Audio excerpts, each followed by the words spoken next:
I mean, I tell my people all the time as it relates to AI, I'm like, look, it's not going to displace jobs so much as people who know how to use AI are going to be able to capture the lion's share of the business out there. Right.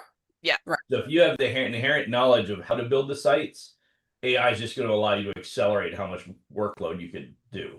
And thank you for that tip, because as much as I love the design process, it can be time consuming because I spent 13 hours this weekend on a project for a gal that wanted something fast, and she came to me, and so I spent 13 hours, and it's almost there, but it's still not there. And I'm wondering the same thing myself, Eric, if I need to relinquish some of that fun stuff just to speed up so I'm not spending 13 hours and I'm spending 3. I'm like, look, if you're not adopting the AI technologies that are going to allow you to accelerate some of the things you do, what it's going to do is somebody else will.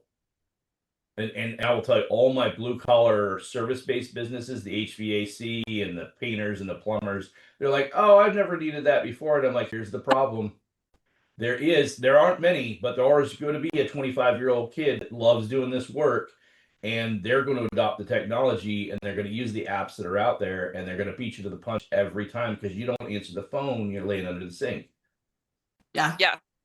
And that's I tell my as a coach, as a business coach specifically, I tell them that you have to understand that it may have gotten this far, but here's the problem: if you don't adopt technology now, this is what's going to happen. Is somebody else who's got comparable skills to you is going to adopt the technology, and then they're just going to be able to do it that much faster, that much easier, that much more efficiently. Or not comparable skills.